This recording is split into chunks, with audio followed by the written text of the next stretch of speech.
ਇੱਦਾਂ ਹੈ ਜੀ ਵੀ ਬਤੌਰ MLA ਜਦੋਂ ਸਾਡੀ ਸਰਕਾਰ ਸੀ ਉਦੋਂ ਸਾਨੂੰ ਬਹੁਤ ਸੌਖਾ ਸੀ ਆਪਣੇ ਕੰਮ ਕਰਾਉਣੇ, ਆਪਣੇ ਹਲਕੇ ਦੇ ਮਸਲੇ ਹੱਲ ਕਰਾਉਣੇ, ਲੋਕਾਂ ਦੀਆਂ ਮੁਸ਼ਕਲਾਂ ਦਾ ਹੱਲ ਲੱਭਣਾ, ਲੋਕਾਂ ਦੀ ਮਦਦ ਕਰਨੀ ਜਾਂ ਕਿਸੇ ਵੀ ਕਿਸਮ ਦਾ ਯੋਗਦਾਨ ਕਰਕੇ। ਸਿਸਟਮ ਬੜਾ ਇੱਥੇ ਨਾ ਹੈਗਾ ਲੌਪਸਾਈਡਡ ਕਹਿ ਲਓ ਜਾਂ ਬੜਾ ਟੇਢਾ ਆ ਵੀ ਜਿਹੜੀ ਸਰਕਾਰ ਆ ਉਹਨਾਂ ਦੀ ਹੀ ਸੁਣਵਾਈ ਹੁੰਦੀ ਹੈ।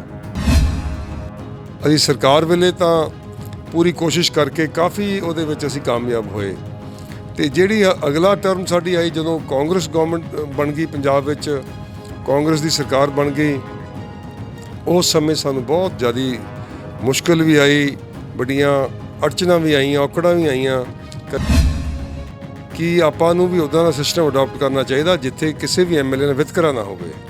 MLA ਚੁਣੇ ਹੋਏ ਆਪਣੇ ਨੁਮਾਇੰਦੇ ਨੇ, ਪ੍ਰਤੀਨਿਧਤਾ ਕਰਦੇ ਨੇ ਆਪਣੇ ਹਲਕਿਆਂ ਦੀ, ਆਪਣੇ ਲੋਕਾਂ ਦੀ।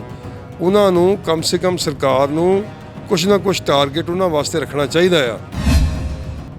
ਸਰਕਾਰ ਕੋਲ ਆਪਣੇ ਫੈਸਲਾ ਕਰਨ ਦੀ ਪਾਵਰ ਸਰਕਾਰ ਕੋਲ ਆ ਵੀ ਕਿਹਨੂੰ ਪਰੋਲ ਦੇਣੀ ਆ, ਚਾਹੇ ਉਹਦੀ ਬਣਦੀ ਵੀ ਹੋਵੇ, ਤਾਂ ਕਿਹਨੂੰ ਨਹੀਂ ਦੇਣੀ, ਚਾਹੇ ਉਹਦੀ ਨਾ ਬਣਦੀ ਹੋਵੇ। ਅਤੇ ਇਸ ਕਰਕੇ ਸਰਕਾਰ ਨੂੰ ਹਜੇ ਉਹਦੀ ਪਰੋਲ 'ਤੇ ਫੈਸਲਾ ਨਹੀਂ ਕਰਨਾ ਚਾਹੀਦਾ ਸੀਗਾ। ਅਤੇ ਇਨਸਾਫ ਤਾਂ ਆਪਣਾ ਲੋਕਤੰਤਰ ਵਿੱਚ ਆਪਾਂ ਮੰਗ ਕਰ ਹੀ ਸਕਦੇ ਹਾਂ, ਧਰਨਾ ਦੇ ਸਕਦੇ ਹਾਂ, ਪ੍ਰੋਟੈਸਟ ਕਰ ਸਕਦੇ ਹਾਂ। ਸੋ ਇਹ ਦੋ ਗੱਲਾਂ ਵੱਖਰੀਆਂ ਵੱਖਰੀਆਂ ਸੀਗੀਆਂ, ਪਰ ਕੈਪਟਨ ਸਾਹਿਬ ਨੇ ਤੇ ਸਿਆਸਤ ਖੇਡਣ ਦੀ ਕੋਸ਼ਿਸ਼ ਕੀਤੀ ਅਤੇ ਅੱਜ ਸਾਰਿਆਂ ਦੇ ਸਾਹਮਣੇ ਉਹਦਾ ਰਿਜ਼ਲਟ ਨਿਕਲ ਆਇਆ। ਅਤੇ ਫਿਰ ਮੈਂ ਕਹਿੰਦਾ ਕਿ ਕੈਪਟਨ ਸਾਹਿਬ ਤੁਹਾਡੇ ਕੋਲ ਟਾਈਮ ਥੋੜ੍ਹਾ ਰਹਿ ਗਿਆ, ਤੁਸੀਂ 4.5 ਸਾਲ ਤਾਂ ਕੱਢ ਲਏ ਆ। ਜੀ TV NRI ਚੈਨਲ ਦੇਖ ਰਹੇ ਸਾਰੇ ਦਰਸ਼ਕਾਂ ਨੂੰ ਸੰਤੋਖ ਸਿੰਘ ਪੰਨੂ ਵੱਲੋਂ ਸਤਿ ਸ੍ਰੀ ਅਕਾਲ ਜੀ। ਅੱਜ ਆਪਾਂ ਸਿਆਸਤ ਦੀ ਗੱਲ ਕਰਾਂਗੇ ਅਤੇ ਅਸੀਂ ਹਲਕਾ ਨਕੋਦਰ ਦੇ ਵਿਧਾਇਕ ਸਰਦਾਰ ਗੁਰਪ੍ਰਤਾਪ ਸਿੰਘ ਵਡਾਲਾ ਜੀ ਕੋਲੇ ਪਹੁੰਚੇ ਹੋਏ ਹਾਂ।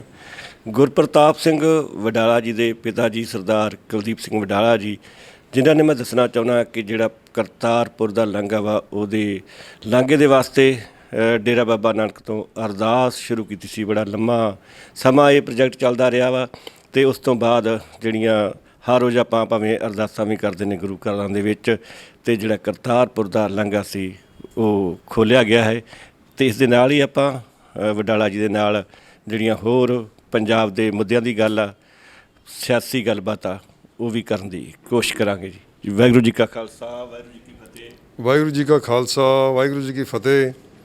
ਸਾਰੀ ਤੁਹਾਡੀ TV NRI ਦੀ ਟੀਮ ਦਾ ਪੰਨੂ ਸਾਹਿਬ ਬਹੁਤ ਬਹੁਤ ਧੰਨਵਾਦ ਕਰਦੇ ਹਾਂ ਆਪਣੇ ਵੱਲੋਂ, ਆਪਣੇ ਸਾਥੀਆਂ ਵੱਲੋਂ ਅਤੇ ਆਪਣੀ ਪਾਰਟੀ ਵੱਲੋਂ, ਜਿਹੜਾ ਤੁਸੀਂ ਸਾਨੂੰ ਮੌਕਾ ਦਿੱਤਾ ਆਪਣੀ ਸੰਗਤ ਦੇ ਰੂਬਰੂ ਹੋਣ ਦਾ ਤੁਹਾਡੇ ਇਸ ਮਾਧਿਅਮ ਰਾਹੀਂ। ਜੀ ਵਡਾਲਾ ਸਾਹਿਬ ਜੀ, ਸਭ ਤੋਂ ਪਹਿਲਾਂ ਤਾਂ ਮੈਂ ਜਾਣਨਾ ਚਾਹੁੰਦਾ ਕਿ ਜਦੋਂ ਤੁਹਾਡੇ ਬਜ਼ੁਰਗਾਂ ਨੇ ਇਹ ਅਰਦਾਸ ਸ਼ੁਰੂ ਕੀਤੀ ਸੀ ਕਰਤਾਰਪੁਰ ਲਾਂਘੇ ਦੀ, ਅਤੇ ਜਦੋਂ ਇਹ ਲਾਂਘਾ ਖੁੱਲ੍ਹਿਆ ਵਾ, ਤੁਸੀਂ ਕਿਸ ਤਰ੍ਹਾਂ ਮਹਿਸੂਸ ਕੀਤਾ, ਤੁਹਾਨੂੰ ਕਿੰਨੀ ਕੁ ਖੁਸ਼ੀ ਹੋਈ?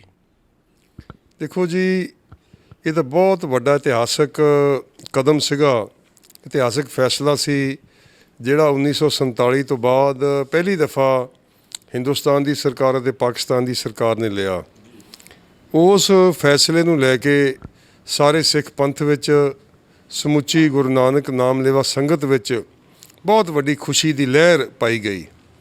ਮਤਲਬ ਇੱਦਾਂ ਦਾ ਮਾਹੌਲ ਸੀ ਕਿ ਦੋਨੇ ਪਾਸੇ, ਆਪਣੇ ਦੇਸ਼ ਵਿੱਚ ਵੀ ਅਤੇ ਪਾਕਿਸਤਾਨ ਵਿੱਚ ਵੀ, ਦੋਹਾਂ ਪੰਜਾਬਾਂ ਵਿੱਚ ਐਵੇਂ ਸੀਗਾ ਜਿਵੇਂ ਕਿ ਬਹੁਤ ਖੁਸ਼ੀ ਆ, ਬਹੁਤ ਵੱਡੀ ਜਿਹੜੀ ਪ੍ਰਾਪਤੀ ਹੋਈ ਆ ਦੋਵਾਂ ਦੇਸ਼ਾਂ ਵਾਸਤੇ। ਅਤੇ ਇਸ ਕਰਕੇ ਆਪਣੀ ਉਸ ਪ੍ਰਾਪਤੀ ਦੀ, ਉਸ ਖੁਸ਼ੀ ਦੀ ਕੋਈ ਸੀਮਾ ਨਹੀਂ ਸੀ ਜਦੋਂ ਦੋਵਾਂ ਸਰਕਾਰਾਂ ਨੇ ਗੁਰਦੁਆਰਾ ਕਰਤਾਰਪੁਰ ਸਾਹਿਬ ਦਾ ਲਾਂਘਾ ਖੋਲ੍ਹਣ ਦਾ ਐਲਾਨ ਕੀਤਾ। ਅਤੇ ਉਸ ਤੋਂ ਬਾਅਦ ਜਿਹੜਾ ਰਸਮੀ ਤੌਰ 'ਤੇ ਲਾਂਘਾ ਖੁੱਲ੍ਹ ਵੀ ਗਿਆ ਤਾਂ ਆਪਾਂ ਸਾਰੇ ਉੱਥੇ ਗਏ, ਅਤੇ ਆਪਾਂ ਕਹਿ ਸਕਦੇ ਹਾਂ ਕਿ ਗੁਰੂ ਨਾਨਕ ਦੇਵ ਜੀ ਦੀ ਕਿਰਪਾ ਹੋ ਗਈ। ਉਹ ਧਰਤੀ ਸੀ ਗੁਰੂ ਨਾਨਕ ਦੇਵ ਜੀ ਦੀ, ਉਹਨਾਂ ਦੀ ਬਖਸ਼ਿਸ਼ ਸੀ ਉਸ ਧਰਤੀ 'ਤੇ ਜਿੱਥੇ ਇੰਨਾ ਸਮਾਂ ਰਹੇ।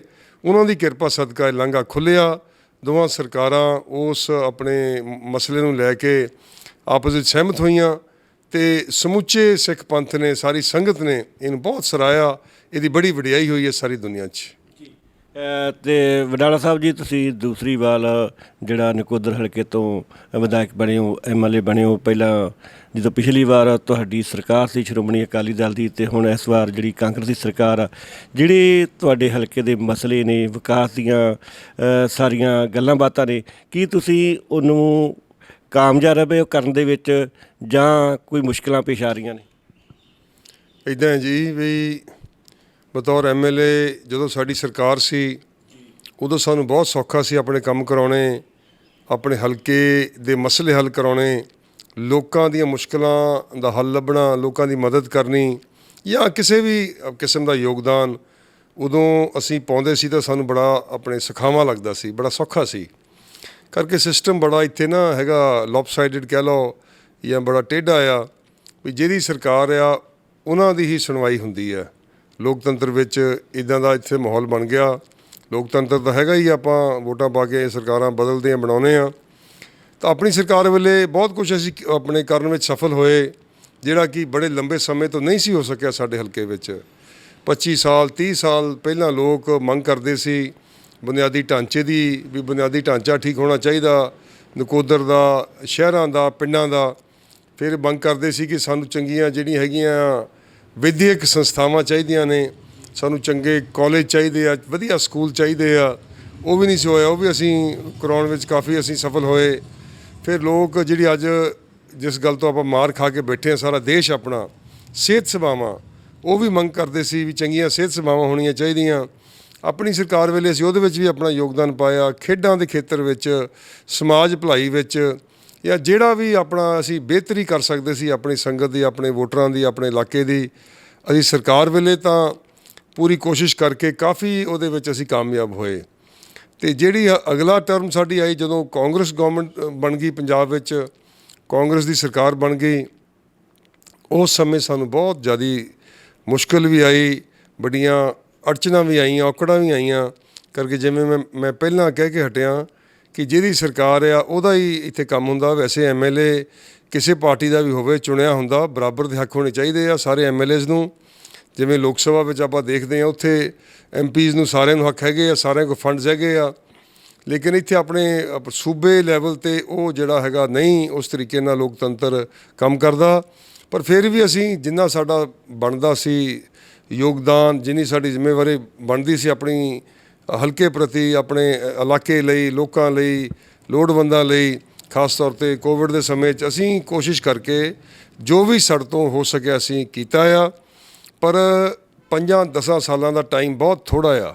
ਦੇਖੋ 70 ਸਾਲ ਤੋਂ ਜ਼ਿਆਦਾ ਹੋ ਗਿਆ ਆਪਾਂ ਨੂੰ ਆਜ਼ਾਦ ਹੋਇਆਂ ਨੂੰ। 1947 ਤੋਂ ਲੈ ਕੇ ਹੁਣ ਦਾ ਸਫ਼ਰ ਆਪਾਂ ਦੇਖੀਏ ਅਤੇ ਟਾਈਮ ਬਹੁਤ ਵੀ ਆ ਦੇਸ਼ ਦੀ ਤਰੱਕੀ ਹੋਣ ਵਿੱਚ, ਅਤੇ ਟਾਈਮ ਥੋੜ੍ਹਾ ਵੀ ਬਹੁਤ ਆ। ਇੰਨੀ ਆਪਣੇ ਸਾਲਾਂ 'ਚ ਕਾਇਆ ਕਲਪ ਨਹੀਂ ਹੋ ਸਕਦੀ। ਹਾਂ, ਕਈ ਦੇਸ਼ ਬਹੁਤ ਛੇਤੀ 2-3 ਦਹਾਕਿਆਂ 'ਚ ਤਰੱਕੀ ਕਰ ਗਏ। ਆਪਣੇ ਗੁਆਂਢੀ ਦੇਸ਼ ਆਪਣੇ ਕੋਲ ਮਿਸਾਲਾਂ ਹੈਗੀਆਂ ਆ, ਅਤੇ ਉਹਨਾਂ ਵੱਲ ਦੇਖਦੇ ਹਾਂ ਆਪਾਂ, ਜਿਹੜੇ ਕਿਸ ਵੇਲੇ ਆਪਣੇ ਤੋਂ ਪਿੱਛੇ ਸੀ ਅੱਜ ਆਪਣੇ ਤੋਂ ਬਹੁਤ ਅੱਗੇ ਚਲੇ ਗਏ ਆ। ਆਪਣੇ ਬੱਚੇ ਜਾ ਕੇ ਉੱਥੇ ਅੱਜ ਨੌਕਰੀਆਂ ਕਰਦੇ ਆ। ਪਰ ਹਿੰਦੁਸਤਾਨ ਦੇ ਹਾਲਾਤ ਜਿਵੇਂ ਬਣਨੇ ਚਾਹੀਦੇ ਸੀ, ਜਿਵੇਂ ਇੱਥੇ ਦਾ ਢਾਂਚਾ ਕਾਇਮ ਹੋਣਾ ਚਾਹੀਦਾ ਸੀ, ਜਿਵੇਂ ਦੀਆਂ ਸੁੱਖ ਸਹੂਲਤਾਂ ਲੋਕਾਂ ਨੂੰ ਚਾਹੀਦੀਆਂ ਸੀਗੀਆਂ, ਉਹ ਨਹੀਂ ਦੇ ਸਕੀਆਂ ਸਰਕਾਰਾਂ, ਚਾਹੇ ਕੇਂਦਰ ਦੀਆਂ ਸਰਕਾਰਾਂ ਸੀ ਜਾਂ ਸੂਬੇ ਦੀਆਂ ਸਰਕਾਰਾਂ ਸਨ।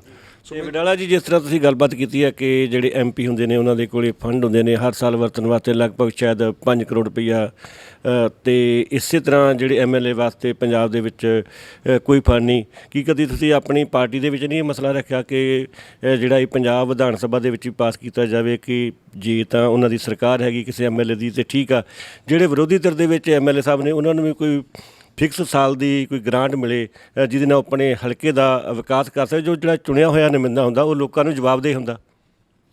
ਦੇਖੋ ਅਸੀਂ ਇਸ ਗੱਲ ਦੇ ਧਾਰਨੀ ਰਹੇ ਹਾਂ ਕਿ ਜਦੋਂ ਸਾਡੀ ਸਰਕਾਰ ਸੀ ਉਦੋਂ ਵੀ ਇਸ ਗੱਲ ਦੇ ਅਸੀਂ ਆਪਣੇ ਹਮਾਇਤੀ ਸੀਗੇ ਜਾਂ ਆਪਣੀ ਪਾਰਟੀ ਫੋਰਮ 'ਤੇ ਗੱਲ ਕਰਦੇ ਸੀ ਕਿ ਆਪਾਂ ਨੂੰ ਵੀ ਉੱਦਾਂ ਦਾ ਸਿਸਟਮ ਅਡਾਪਟ ਕਰਨਾ ਚਾਹੀਦਾ ਜਿੱਥੇ ਕਿਸੇ ਵੀ ਐਮਐਲਏ ਨਾਲ ਵਿਤਕਰਾ ਨਾ ਹੋਵੇ। ਐਮਐਲਏ ਚੁਣੇ ਹੋਏ ਆਪਣੇ ਨੁਮਾਇੰਦੇ ਨੇ, ਪ੍ਰਤੀਨਿਧਤਾ ਕਰਦੇ ਨੇ ਆਪਣੇ ਹਲਕਿਆਂ ਦੀ, ਆਪਣੇ ਲੋਕਾਂ ਦੀ। ਉਹਨਾਂ ਨੂੰ ਕਮ ਸੇ ਕਮ ਸਰਕਾਰ ਨੂੰ ਕੁਛ ਨਾ ਕੁਛ ਟਾਰਗੇਟ ਉਹਨਾਂ ਵਾਸਤੇ ਰੱਖਣਾ ਚਾਹੀਦਾ ਆ, ਤਾਂ ਕਿ ਉਹਨਾਂ ਦਾ ਵੀ ਜਿਹੜਾ ਹੈਗਾ ਹਿੱਸਾ ਉਹਦੇ ਵਿੱਚ ਪੈ ਸਕੇ, ਯੋਗਦਾਨ ਉਹਨਾਂ ਦਾ ਵੀ ਆਪਣੇ ਪੈ ਸਕੇ ਲੋਕਾਂ ਦੀ ਭਲਾਈ ਵਿੱਚ ਜਾਂ ਆਪਣੇ ਲੋਕਾਂ ਦੀ ਡਿਵੈਲਪਮੈਂਟ ਵਿੱਚ। ਅਸੀਂ ਆਪਣੀ ਸਰਕਾਰ ਵੇਲੇ ਵੀ ਇਹ ਗੱਲ ਉਠਾਉਂਦੇ ਰਹੇ ਹਾਂ। ਪਰ ਠੀਕ ਆ, ਕਰਕੇ ਫੈਸਲੇ ਵੱਡੇ ਨੇ ਅਤੇ ਇਹ ਆਪਣੇ ਕਈ ਵਾਰੀ ਸਰਕਾਰਾਂ ਤੋਂ ਛੇਤੀ ਲੈ ਨਹੀਂ ਹੁੰਦੇ। ਪਰ ਮੈਂ ਸਮਝਦਾ ਕਿ ਆਉਣ ਵਾਲੇ ਟਾਈਮ 'ਚ ਜਿੰਨੀ ਛੇਤੀ ਹੋਊਗਾ ਉਨਾ ਹੀ ਚੰਗਾ ਆ। ਵੀ ਜਿਵੇਂ ਉੱਥੇ ਆਪਣਾ ਹੈਗਾ ਐਮਪੀ ਲੈਡ ਫੰਡ ਆ, ਲੋਕ ਸਭਾ ਦੇ ਮੈਂਬਰ ਪਾਰਲੀਮੈਂਟ ਨੂੰ, ਰਾਜ ਸਭਾ ਦੇ ਮੈਂਬਰ ਪਾਰਲੀਮੈਂਟ ਨੂੰ ਮਿਲਦਾ, ਐਵੇਂ ਜਿਵੇਂ ਇੱਥੇ ਵੀ ਇੱਕ ਐਮਐਲਏ ਦਾ ਫੰਡ ਚਾਹੀਦਾ ਆ। ਉਸ ਤੋਂ ਉੱਪਰ ਜੇ ਕਿਸੇ ਦੀ ਸਰਕਾਰ ਹੈ ਜਿੰਨਾ ਮਰਜ਼ੀ ਪੈਸੇ ਦੇ ਦੇਣ, ਉਹਦਾ ਜਿੰਨਾ ਮਰਜ਼ੀ ਕਰ ਲੈਣ, ਉਹ ਸਰਕਾਰ ਦੀ ਮਰਜ਼ੀ ਆ, ਸਰਕਾਰ ਦੀ ਆਪਣੀ ਹੈਗੀ ਪ੍ਰਾਇਰਟੀ ਆ, ਡਿਸਕ੍ਰਿਸ਼ਨ ਆ। ਸਰਕਾਰ ਕੋਲ ਪਾਵਰ ਆ, ਪਰ ਕਮ ਸੇ ਕਮ ਐਮਐਲਏ ਨੂੰ ਜ਼ਰੂਰ ਉਨੀ ਕੁ ਜਿਹੜੀ ਹੈਗੀ ਆ ਆਪਣੀ ਸਹੂਲਤ ਚਾਹੀਦੀ ਆ, ਜਿਸ ਨਾਲ ਆਪਣੇ ਹਲਕੇ ਦਾ ਉਹ ਜਿਹੜਾ ਹੈਗਾ ਸਹੀ ਤਰੀਕੇ ਨਾਲ ਜਿੱਦਾਂ ਚਾਹੁੰਦਾ ਆ ਉਹ ਕੰਮ ਕਰਾ ਸਕੇ ਤੇ ਵਿਕਾਸ ਵਿੱਚ ਆਪਣਾ ਹਿੱਸਾ ਪਾ ਸਕੇ। ਬਿਲਕੁਲ ਜੀ, ਇਸ ਤਰ੍ਹਾਂ ਚਾਹੀਦਾ ਵਿਧਾਨ ਸਭਾ ਦੇ ਵਿੱਚ ਵੀ ਕਿ ਹਰੇਕ ਐਮਐਲਏ ਭਾਵੇਂ ਕੋਈ ਉਹਨਾਂ ਦੀ ਸਰਕਾਰ ਆ ਜਾਂ ਵਿਰੋਧੀ ਧਿਰ ਦੇ ਵਿੱਚ ਆ, ਉਹਨੂੰ ਵੀ ਕੋਈ ਨਿਯਤ ਰਾਸ਼ੀ ਹੋਣੀ ਚਾਹੀਦੀ ਹੈ ਕਿ ਆਪਣੇ ਹਲਕੇ ਦਾ ਵਿਕਾਸ ਜਿਹੜਾ ਹੋ ਸਕੇ। ਤੇ ਵਡਾਲਾ ਜੀ, ਜਿਹੜਾ ਤੁਹਾਡਾ ਹਲਕਾ ਵਾ ਇਹਦੇ ਵਿੱਚ ਐਨਆਰਆਈ ਵੀਰ ਬਹੁਤ ਜ਼ਿਆਦਾ ਨੇ ਨਕੋਦਰ ਦੇ ਵਿੱਚ, ਤੇ ਜਿਹੜੇ ਐਨਆਰਆਈ ਵੀਰ ਆ ਉਹਨਾਂ ਦਾ ਤੁਹਾਡੇ ਹਲਕੇ ਦੇ ਵਿੱਚ ਕਿਹੋ ਜਿਹਾ ਰੋਲ ਆ? ਇੱਦਾਂ ਜੀ ਵੀ ਤੁਹਾਡੀ ਟੀਵੀ ਵੀ ਐਨਆਰਆਈ ਟੀਵੀ ਆ ਤੇ ਤੁਸੀਂ ਸਾਰੇ ਐਨਆਰਆਈਜ਼ ਦੇ ਨਾਲ ਬੜਾ ਤੁਹਾਡਾ ਗੂੜਾ ਸੰਬੰਧ ਆ ਤੇ ਸਾਰਾ ਤੁਸੀਂ ਉਹਨਾਂ ਨੂੰ ਇਹ ਜਿਹੜੀਆਂ ਖਬਰਾਂ ਵੀ ਪਹੁੰਚਾਉਂਦੇ ਹੋ, ਫੀਡਬੈਕ ਵੀ ਉਹਨਾਂ ਦੀ ਲੈਂਦੇ ਆ ਤੇ ਆਪਣਾ ਇੱਕ ਅਟੁੱਟ ਰਿਸ਼ਤਾ ਆ ਆਪਣੇ ਐਨਆਰਆਈਜ਼ ਦਾ, ਕਰਕੇ ਉਹਨਾਂ ਦੀ ਜੜ੍ਹਾਂ ਇੱਥੇ ਆਪਣੇ ਪਿੰਡਾਂ ਵਿੱਚ ਨੇ, ਆਪਣੇ ਪੰਜਾਬ 'ਚ ਨੇ ਤੇ ਉਹ ਐਨਆਰਆਈਜ਼ ਬਹੁਤ ਵੱਧ ਚੜ੍ਹ ਕੇ ਸੇਵਾ ਕਰਦੇ ਹਰ ਖੇਤਰ ਵਿੱਚ।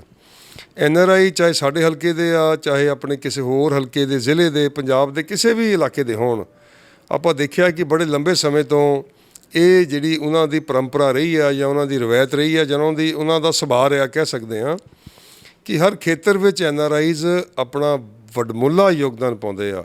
ਜਿਹੜੀ ਆਪਣੀ ਦੇਖੋ ਕਿਰਤ ਕਮਾਈ ਉੱਥੇ ਕਰਦੇ ਆ, ਬੜਾ ਔਖੇ ਆ ਉੱਥੇ ਵੀ ਆਪਣੀ ਕਮਾਈਆਂ ਕਰਨੀਆਂ, ਕਾਰੋਬਾਰ ਐਸਟੈਬਲਿਸ਼ ਕਰਨੇ, ਤਰੱਕੀ ਕਰਨੀ, ਕਈ ਵਾਰੀ 20-30 ਸਾਲ ਲੱਗ ਜਾਂਦੇ, ਇੱਕ ਪੀੜ੍ਹੀ ਜਾਂ 2 ਪੀੜ੍ਹੀਆਂ ਲੱਗ ਜਾਂਦੀਆਂ ਐਸਟੈਬਲਿਸ਼ ਹੋਣ ਨੂੰ। ਹੁਣ ਤਾਂ ਚਲੋ ਕਈ ਮੁਲਕਾਂ 'ਚ ਤੀਜੀ ਪੀੜ੍ਹੀ ਆ, ਕਈਆਂ ਚੌਥੀ ਪੀੜ੍ਹੀ ਆ ਗਈ, ਕਈਆਂ 5ਵੀਂ ਪੀੜ੍ਹੀ ਵੀ ਆ ਗਈ ਆਪਣੇ ਉੱਥੇ, ਚਾਹੇ ਅਮਰੀਕਾ, ਕੈਨੇਡਾ, ਯੂਰਪ ਆ ਜਾਂ ਆਸਟ੍ਰੇਲੀਆ, ਨਿਊਜ਼ੀਲੈਂਡ, ਜਿਹੜੇ ਡਿਵੈਲਪਡ ਆਪਣੇ ਦੇਸ਼ ਨੇ। ਪਰ ਉਹ ਜਿਨ੍ਹਾਂ ਨੇ ਵੀ ਉੱਥੇ ਕਮਾਈ ਕਰਕੇ ਆਪਣੇ ਪਿੰਡਾਂ ਵਾਸਤੇ ਜਾਂ ਸ਼ਹਿਰਾਂ ਵਾਸਤੇ ਉਹਨਾਂ ਨੇ ਜਿਹੜਾ ਆਪਣੀ ਮਦਦ ਕੀਤੀ ਆ, ਯੋਗਦਾਨ ਪਾਇਆ, ਬਹੁਤ ਹੀ ਸ਼ਲਾਘਾਯੋਗ ਆ।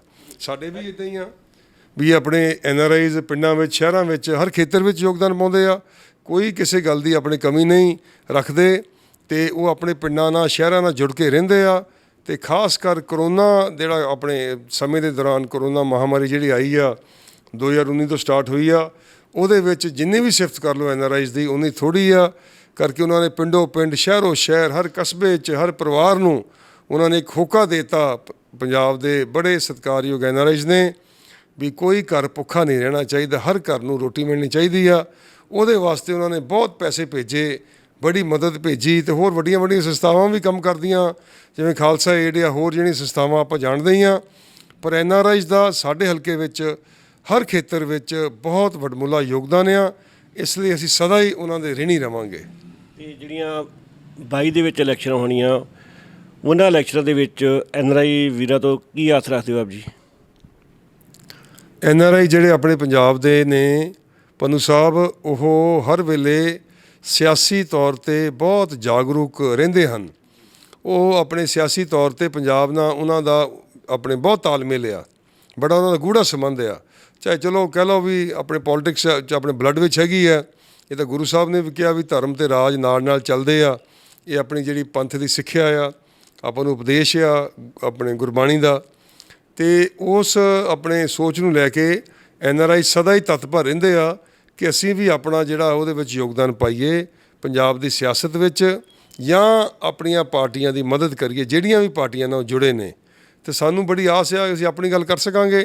ਠੀਕ ਹੈ, ਲੋਕਤੰਤਰ ਆ, ਸਾਰੀਆਂ ਪਾਰਟੀਆਂ ਹੁੰਦੀਆਂ, ਸਾਰੀਆਂ ਸਰਕਾਰਾਂ ਵੀ ਦੇਖੋ, ਹੁਣ ਕਾਂਗਰਸ ਦੀ ਸਰਕਾਰ ਆ, ਪਹਿਲਾਂ 10 ਸਾਲ ਅਕਾਲੀ ਦਲ ਦੀ ਸਰਕਾਰ ਰਹੀ ਆ, ਇਹ ਵੀ ਲੋਕਤੰਤਰ ਦਾ ਹਿੱਸਾ ਆ।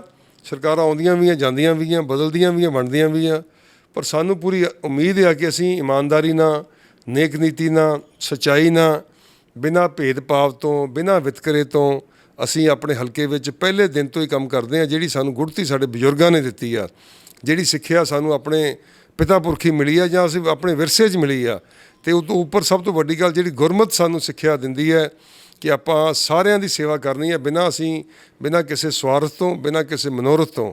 ਤਾਂ ਅਸੀਂ ਕੋਸ਼ਿਸ਼ ਕੀਤੀ ਆ ਸਾਰਿਆਂ ਦੀ ਸੇਵਾ ਕਰਨ ਦੀ, ਪਾਰਟੀਆਂ ਤੋਂ ਉੱਪਰ ਉੱਠ ਕੇ, ਧੜਿਆਂ ਨੂੰ ਪਾਸੇ ਕਰਕੇ। ਕੋਈ ਵੋਟਾਂ ਦੀ ਗੱਲ ਨਹੀਂ ਹੈ, ਵੋਟਾਂ ਤਾਂ ਜਦੋਂ ਆਉਣਗੀਆਂ ਉਦੋਂ ਵੋਟਾਂ ਲੋਕ ਪਾਉਣਗੇ, ਜਿਹਨੂੰ ਲੋਕ ਚੰਗਾ ਸਮਝਣਗੇ ਲੋਕ ਵੋਟਾਂ ਪਾਉਣਗੇ ਉਹਨੂੰ। ਅਤੇ ਇਸ ਤਰੀਕੇ ਨਾਲ ਹਰ ਇੱਕ ਲੀਡਰ ਨੂੰ ਵਿਚਰਨਾ ਚਾਹੀਦਾ।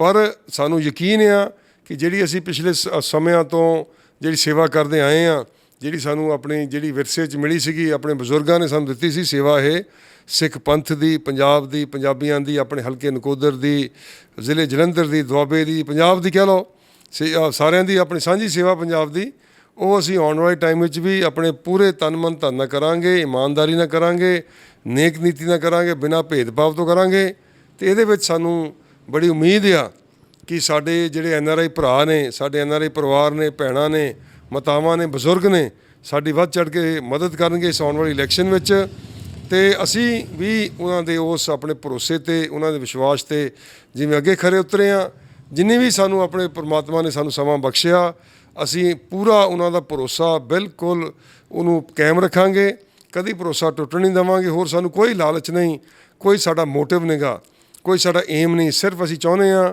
ਕਿ ਆਪਣੇ ਪੰਜਾਬ ਦੀ ਸੇਵਾ ਕਰੀਏ, ਪੰਜਾਬ ਨੂੰ ਅੱਗੇ ਲੈ ਕੇ ਜਾਈਏ, ਤਰੱਕੀ ਕਰੀਏ, ਇੱਥੇ ਗਰੀਬਾਂ ਦੀ ਮਦਦ ਕਰੀਏ, ਲੋੜਵੰਦਾਂ ਦੀਆਂ ਮੁਸ਼ਕਲਾਂ ਦਾ ਹੱਲ ਕਰੀਏ, ਤਾਂ ਕਿ ਆਪਣੀ ਪ੍ਰੋਗਰੈਸ ਹੋਵੇ as a society, as a community. ਜੇ ਆਪਾਂ ਬਾਹਰਲੇ ਮੁਲਕਾਂ ਵੱਲ ਦੇਖਦੇ ਹਾਂ, ਸਾਰਾ ਪੰਜਾਬ ਹੀ ਅੱਜ ਬਾਹਰ ਜਾਣ ਨੂੰ ਫਿਰਦਾ, ਕੋਈ ਬੱਚਾ ਨਹੀਂ ਇੱਥੇ ਰਹਿਣ ਨੂੰ ਤਿਆਰ। ਜਿਹੜਾ ਬੱਚਾ 12ਵੀਂ ਆਪਣੇ ਕਲਾਸ 'ਚੋਂ ਪਾਸ ਹੁੰਦਾ, ਉਹ ਕਹਿੰਦਾ ਮੈਂ ਆਇਲਸ ਕਰਕੇ ਮੈਂ ਬਾਹਰ ਜਾਣਾ, ਕੈਨੇਡਾ ਜਾਣਾ, ਅਮਰੀਕਾ ਜਾਣਾ, ਯੂਰਪ ਜਾਣਾ, ਜਾਂ ਹੋਰ ਆਸਟ੍ਰੇਲੀਆ, ਨਿਊਜ਼ੀਲੈਂਡ ਜਾਣਾ। ਕੋਈ ਛੋਟੇ ਮੁਲਕਾਂ ਵਿੱਚ ਵੀ ਜਾਂਦੇ ਜਿਹੜੇ ਵਿਚਾਰੇ ਨਹੀਂ ਵੱਡੇ ਮੁਲਕਾਂ 'ਚ ਜਾ ਸਕਦੇ, ਬਟ ਕਿਉਂ ਜਾਂਦੇ ਆ? ਕਰਕੇ ਸਿਸਟਮ ਚੰਗਾ ਉੱਥੇ, ਉੱਥੇ ਵਧੀਆ ਸਹੂਲਤਾਂ ਨੇ, ਉੱਥੇ ਆਰਾਮ ਆ, ਉੱਥੇ ਕਮਾਈ ਹੈਗੀ ਆ, ਨੌਕਰੀਆਂ ਹੈਗੀਆਂ ਉੱਥੇ। ਅਤੇ ਉਹ ਚਾਹੁੰਦੇ ਅਸੀਂ ਹਾਂ ਵੀ ਜੇ ਸਾਡਾ ਵੀ ਦੇਸ਼, ਜਿਸ ਦੇਸ਼ ਕੋਲ ਸਾਰੀਆਂ ਆਪਣੇ ਕੁਦਰਤੀ ਸੋਮੇ ਹੈਗੇ ਆ, ਇੱਥੇ ਸਾਧਨ ਹੈਗੇ ਨੇ, ਸਭ ਕੁਛ, ਕਿਸੇ ਗੱਲ ਦੀ ਘਾਟ ਤਾਂ ਹੈ ਨਹੀਂ। ਹਿੰਦੁਸਤਾਨ ਵਿੱਚ ਅੰਗਰੇਜ਼ ਇੱਥੋਂ ਜਹਾਜ਼ਾਂ ਦੇ ਜਹਾਜ਼ ਲੁੱਟ ਕੇ ਲੈ ਗਿਆ ਆਪਣੇ ਇੰਗਲੈਂਡ ਨੂੰ, ਜਦੋਂ ਅੰਗਰੇਜ਼ ਇੱਥੇ ਰਾਜ ਕਰਦਾ ਸੀਗਾ। ਦੈਟ ਮੀਨਸ ਸਾਰੀਆਂ ਸਹੂਲਤਾਂ ਸਾਡੇ ਕੋਲ ਸੀਗੀਆਂ, ਹੁਣ ਵੀ ਹੈਗੀਆਂ, ਲੇਕਿਨ ਸਾਡੇ ਤੋਂ ਸਿਸਟਮ ਨਹੀਂ ਬਣਾ ਹੋਇਆ, ਸਾਡੇ ਤੋਂ ਜਿਹੜਾ ਢਾਂਚਾ ਨਹੀਂ ਕ੍ਰੀਏਟ ਕਰਕੇ ਦੇ ਹੋਇਆ। ਉਹ ਚਾਹੁੰਦੇ ਆ ਕਿ ਚਲੋ ਇਹ ਹੈ ਤਾਂ ਬਹੁਤ ਲੰਬਾ ਕੰਮ ਹੈ, ਬੜਾ ਟਾਈਮ ਲੱਗੂਗਾ, ਲੇਕਿਨ ਚੰਗੀਆਂ ਸਰਕਾਰਾਂ ਹੋਣ, ਚੰਗੇ ਲੀਡਰ ਹੋਣ, ਇਮਾਨਦਾਰੀ ਨਾਲ ਕੰਮ ਕਰਨ, ਕੋਈ ਲਾਲਚ ਨਾ ਹੋਵੇ, ਕੋਈ ਕਰਪਸ਼ਨ ਨਾ ਹੋਵੇ, ਕੋਈ ਬੇਈਮਾਨੀ ਨਾ ਹੋਵੇ, ਕੋਈ ਆਪਣੇ ਸਰਕਾਰ ਨੂੰ ਖਾਣ ਨਾ, ਅਤੇ ਫਿਰ ਸਭ ਕੁਝ ਹੋ ਸਕਦਾ। ਫਿਰ ਕਿਹੜੀ ਗੱਲ ਆ? ਫਿਰ ਤਾਂ ਬਹੁਤ ਥੋੜ੍ਹੇ ਸਮੇਂ 'ਚ ਵੀ ਇੱਥੇ ਆਪਣੇ ਕਹਿ ਲਓ ਰੈਵੋਲੂਸ਼ਨ ਆ ਸਕਦਾ, ਇੱਥੇ ਇਨਕਲਾਬ ਆ ਸਕਦਾ ਹੈ ਲੋਕਾਂ ਦੀ ਜ਼ਿੰਦਗੀ ਵਿੱਚ। ਅਸੀਂ ਉਹ ਚਾਹੁੰਦੇ ਹਾਂ, ਅਤੇ ਸਾਨੂੰ ਆਸ ਆ ਕਿ 2022 ਦੀਆਂ ਇਲੈਕਸ਼ਨਾਂ 'ਚ NRI ਵੀਰ ਸਾਡਾ ਪੂਰਾ ਇਸ ਗੱਲ ਲਈ ਸਾਥ ਦੇਣਗੇ। ਅਤੇ ਵਡਾਲਾ ਜੀ, ਜਿਹੜਾ ਬਰਗਾੜੀ ਦਾ ਕਾਂਡ ਸੀਗਾ, ਉੱਤੇ ਪਿਛਲੀ 2017 ਦੇ ਵਿੱਚ ਵੀ ਜਿਹੜੀ ਸਿਆਸਤ ਹੋਈ, ਅਤੇ ਹੁਣ ਵੀ ਨਵੀਂ ਕਮੇਟੀ ਬਣਾਈ ਗਈ ਹੈ। ਤੁਸੀਂ ਕੀ ਸਮਝਦੇ ਹੋ ਕਿ ਇਸ ਵਾਰ ਵੀ ਜਿਹੜਾ ਸਿਆਸਤ ਦਾ ਕੇਂਦਰ ਆ, ਜਿਹੜੀਆਂ 22 ਦੇ ਵਿੱਚ ਇਲੈਕਸ਼ਨ ਹੋਣੀਆਂ, ਬਰਗਾੜੀ ਕਾਂਡ ਹੋਏਗਾ? ਇੱਦਾਂ ਜੀ ਵੀ ਇਹ ਬਹੁਤ ਜ਼ਿਆਦਾ ਸੰਵੇਦਨਸ਼ੀਲ ਸਿੱਖਾਂ ਦਾ ਮਸਲਾ ਆ, ਬੜਾ ਸੈਂਸਿਟਿਵ ਆ, ਗੁਰੂ ਗ੍ਰੰਥ ਸਾਹਿਬ ਜੀ ਦੇ ਨਾਲ ਜੁੜਿਆ। ਅਤੇ ਗੁਰੂ ਗ੍ਰੰਥ ਸਾਹਿਬ ਜੀ ਦੀ ਜਿਹੜੀ ਬੇਅਦਬੀ ਕਰਨ ਦੀ ਕੋਸ਼ਿਸ਼ ਕੀਤੀ, ਬਹੁਤ ਜ਼ਿਆਦਾ ਢਾਹ ਲੱਗੀ ਆ ਸਾਰੇ ਸਿੱਖ ਪੰਥ ਨੂੰ, ਸਾਰੀ ਗੁਰੂ ਦੀ ਸੰਗਤ ਨੂੰ। ਪਰ ਚਲੋ ਇਹ ਸੀਗਾ, ਇਹ ਸਾਰੇ ਆਪਣੇ ਸਾਰੀ ਦੁਨੀਆ 'ਚ ਜਿੱਥੇ ਵੀ ਆਪਣੇ ਸਿੱਖ ਪੰਥ ਦੇ ਪੈਰੋਕਾਰ ਬੈਠੇ ਨੇ, ਪੰਜਾਬੀ ਬੈਠੇ ਨੇ, ਕਹਿ ਲਓ ਕਰਕੇ ਸਾਰੇ ਗੁਰੂ ਸਾਹਿਬ ਨੂੰ ਮੰਨਦੇ ਹੀ ਆਪਾਂ। ਹੁਣ ਤਾਂ ਬਾਹਰਲੀਆਂ ਸਰਕਾਰਾਂ ਵੀ ਜਦੋਂ ਗੁਰੂ ਗ੍ਰੰਥ ਸਾਹਿਬ ਦੀ ਫਿਲਾਸਫੀ ਦੀ ਗੱਲ ਕਰਨ ਲੱਗ ਪਈਆਂ ਨੇ, ਪਤਾ ਲੱਗ ਗਿਆ ਉਹਨਾਂ ਨੂੰ ਵੀ ਸਿੱਖਿਆ ਕੀ ਹੈ ਗੁਰੂ ਸਾਹਿਬ ਦੀ, ਜਿਹੜੀ ਏਡੀ ਮਹਾਨ ਆ, ਰਹਿੰਦੀ ਦੁਨੀਆ ਤੱਕ ਜਿੰਦੀ ਜਾਗਦੀ ਰਹਿਣੀ ਆ। ਅਤੇ ਸਾਰੇ ਚਾਹੁੰਦੇ ਸੀ ਕਿ ਇਹ ਜਿਹੜਾ ਬੇਅਦਬੀ ਦਾ ਮਸਲਾ ਆ, ਜਿਹੜਾ ਹੁਣ ਤੱਕ ਹੱਲ ਨਹੀਂ ਹੋਇਆ, ਇਹਦਾ ਹੱਲ ਹੋਣਾ ਚਾਹੀਦਾ ਸੀ। ਜਿਹੜੇ ਪਾਪੀ ਸੀ ਉਹਨਾਂ ਨੂੰ ਸਜ਼ਾ ਮਿਲਣੀ ਚਾਹੀਦੀ ਸੀ, ਚਾਹੇ ਉਹ ਪ੍ਰੇਮੀ ਸੀਗੇ, ਚਾਹੇ ਡੇਰੇ ਦੇ ਸੀ, ਜਾਂ ਕੋਈ ਹੋਰ ਸੀਗੇ, ਜਿਹੜੇ ਵੀ ਸੀਗੇ।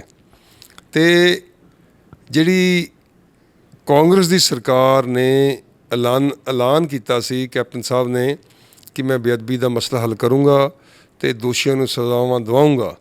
ਠੀਕ ਹੈ, ਅਕਾਲੀ ਦਲ ਤੋਂ ਨਹੀਂ ਹੋਇਆ, ਅਕਾਲੀ ਦਲ ਨੇ ਉਹਦਾ ਖਮਿਆਜ਼ਾ ਭੁਗਤਿਆ।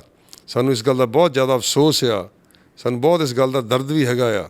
ਲੇਕਿਨ ਬਤੌਰ ਗੁਰਸਿੱਖ ਹੁੰਦੇ ਹੋਏ ਆਪਾਂ ਸਾਰੇ ਚਾਹੁੰਦੇ ਹਾਂ ਕਿ ਉਹ ਜਿਹੜੇ ਪਾਪੀ ਸਨ ਉਹਨਾਂ ਨੂੰ ਨਸ਼ਰ ਕਰਨਾ ਚਾਹੀਦਾ ਸੀ, ਉਹਨਾਂ ਨੂੰ ਸਾਹਮਣੇ ਲਿਆ ਕੇ ਕਟਹਿਰੇ ਵਿੱਚ ਖੜ੍ਹੇ ਕਰਨਾ ਚਾਹੀਦਾ ਸੀਗਾ। ਸਮੇਂ ਦੀਆਂ ਸਰਕਾਰਾਂ ਨੂੰ, ਚਾਹੇ ਉਹ ਕਾਂਗਰਸ ਦੀ ਸਰਕਾਰ ਸੀਗੀ, ਉਹਨਾਂ ਨੇ ਬਹੁਤ ਇਸ ਗੱਲ ਦਾ ਆਪਣੇ ਠੋਕ ਵਜਾ ਕੇ ਆਖਿਆ, ਕੈਪਟਨ ਅਮਰਿੰਦਰ ਸਿੰਘ ਜੀ ਨੇ, ਕਿ ਅਸੀਂ ਜ਼ਰੂਰ ਸਜ਼ਾਵਾਂ ਦਿਵਾਵਾਂਗੇ ਉਹਨਾਂ ਸਾਰੇ ਪਾਪੀਆਂ ਨੂੰ ਜਿਨ੍ਹਾਂ ਨੇ ਪਾਪ ਕੀਤਾ ਆ। ਪਰ ਨਾਲ ਨਾਲ ਉਹਦੇ ਪਿੱਛੇ ਇਹ ਵੀ ਆਪਣੇ ਬੜਾ ਦੇਖੋ ਦੁੱਖ ਹੈ ਇਸ ਗੱਲ ਦਾ, ਬੜੀ ਸਾਨੂੰ ਇਸ ਗੱਲ ਦੀ ਹੈਰਾਨੀ ਵੀ ਆ ਕਿ ਗੁਰੂ ਗ੍ਰੰਥ ਸਾਹਿਬ ਦੇ ਮਸਲੇ ਵਿੱਚ, ਬੇਅਦਬੀ ਦੇ ਸੰਬੰਧ ਵਿੱਚ ਉਹਨਾਂ ਨੇ ਸਿਆਸਤ ਵੀ ਖੇਡਣ ਦੀ ਕੋਸ਼ਿਸ਼ ਕੀਤੀ। ਅਸੀਂ ਅੱਗੇ ਵੀ ਕਹਿੰਦੇ ਸੀਗੇ ਕਿ ਜਿਹੜਾ ਵੀ ਕੋਈ ਕਸੂਰਵਾਰ ਆ, ਤੁਸੀਂ ਪ੍ਰੂਫ ਲਿਆਓ, ਤੁਸੀਂ ਆਪਣੇ ਸਬੂਤ ਲਿਆਓ, ਜਿਹੜਾ ਵੀ ਕੋਈ ਹੈਗਾ ਆ, ਅਤੇ ਲੋਕਾਂ ਦੇ ਸਾਹਮਣੇ ਉਹਨੂੰ ਪੇਸ਼ ਕਰੋ, ਅਤੇ ਕਾਨੂੰਨ ਆਪਣੇ ਫੈਸਲਾ ਕਰੇ ਉਹਦਾ ਵੀ ਉਹਨੂੰ ਕੀ ਸਜ਼ਾ ਦੇਣੀ ਆ। ਪਰ ਜੇ ਆਪਾਂ 4 ਸਾਲ ਆਪਣੇ ਗਵਾ ਲਏ ਵੀ ਆਪਾਂ ਉਹਦਾ ਸਿਆਸੀ ਜਿਹੜਾ ਲਾਹਾ ਲੈਣ ਦੀ ਕੋਸ਼ਿਸ਼ ਕੀਤੀ, ਜਾਂ ਉਹਨੂੰ ਸਿਆਸੀ ਰੰਗਤ ਦੇਣ ਦੀ ਕੋਸ਼ਿਸ਼ ਕੀਤੀ, ਉਸ ਤੋਂ ਬਾਅਦ ਜਿਹੜੀ ਸਿੱਟ ਬਣਾਈ ਸੀਗੀ ਕਾਂਗਰਸ ਗਵਰਨਮੈਂਟ ਨੇ, ਹਾਈ ਕੋਰਟ ਨੇ ਉਹ ਸਿੱਟ ਦਾ ਸਾਰਾ ਜਿੰਨਾ ਸੀ ਆਪਣੇ ਉਹਨਾਂ ਦੀ ਇਨਵੈਸਟੀਗੇਸ਼ਨ ਰਿਪੋਰਟ ਸੀ ਸਾਰੀ ਕੈਂਸਲ ਕਰਤੀ, ਖਾਰਜ ਕਰਤੀ, ਉਹਨੂੰ ਨਲ ਐਂਡ ਵੋਇਡ ਕਰਤਾ। ਇਹਦਾ ਮਤਲਬ ਬਹੁਤ ਵੱਡਾ ਸਵਾਲ ਖੜਾ ਹੋ ਗਿਆ ਕੈਪਟਨ ਅਮਰਿੰਦਰ ਸਿੰਘ ਜੀ ਤੇ, ਉਹਨਾਂ ਦੀ ਸਰਕਾਰ ਤੇ, ਉਹਨਾਂ ਦੇ ਅਫਸਰਾਂ ਤੇ, ਕਿ ਜੇ ਤੁਸੀਂ ਇਹਦਾ ਸਿਆਸੀਕਰਨ ਨਾ ਕਰਦੇ, ਇਹਦੇ ਪਿੱਛੇ ਸਿਆਸਤ ਨਾ ਲੈ ਕੇ ਆਉਂਦੇ। ਇੱਕ ਪਾਸੇ ਜਸਟਿਸ ਰਣਜੀਤ ਸਿੰਘ ਕਮਿਸ਼ਨ ਬਣਾਇਆ, ਉਹਨੇ ਕਿਸੇ ਸਿਆਸੀ ਲੀਡਰ ਦੀ ਗੱਲ ਨਹੀਂ ਆਖੀ, ਕਿਸੇ ਅਕਾਲੀ ਲੀਡਰ ਤੇ ਉਹਨੇ ਉਂਗਲ ਨਹੀਂ ਉਠਾਈ ਵੀ ਕਿਸੇ ਦਾ ਆਪਣੇ ਉਹਦੇ ਵਿੱਚ ਰੋਲ ਆ। ਦੇਖੋ ਕਿਸੇ ਗੁਰਸਿੱਖ ਦਾ ਰੋਲ ਨਹੀਂ ਹੋ ਸਕਦਾ। ਇਹ ਤਾਂ ਜਿਹੜੇ ਆਪਣੇ ਸਿੱਖੀ ਦੇ ਆਪਣੇ ਹੈਗੇ ਦੋਖੀ ਆ, ਜਿਹੜੇ ਆਪਣੇ ਸਿੱਖ ਕੌਮ ਨੂੰ ਕਮਜ਼ੋਰ ਕਰਨਾ ਚਾਹੁੰਦੇ ਆ ਜਾਂ ਪਾਪੀ ਨੇ, ਉਹ ਹੀ ਇਹ ਕੰਮ ਕਰ ਸਕਦੇ ਆ, ਆਪਾਂ ਸਾਰੇ ਜਾਣਦੇ ਆ। ਪਰ ਜੇ ਉਹਦੇ ਵਿੱਚ ਇਹਨਾਂ ਨੇ ਸਿਆਸਤ ਲਿਆਂਦੀ ਤੇ ਇਹਨਾਂ ਨੂੰ ਉਹਦਾ ਖਮਿਆਜ਼ਾ ਭੁਗਤਣਾ ਪੈ ਗਿਆ। ਹਾਈ ਕੋਰਟ ਦੀ ਜਜਮੈਂਟ ਜਿਹੜੀ ਆ ਗਈ, ਹਾਈ ਕੋਰਟ ਦੀ ਜਜਮੈਂਟ ਨੇ ਕੋਈ ਮਸਲਾ ਹੱਲ ਨਹੀਂ ਕੀਤਾ।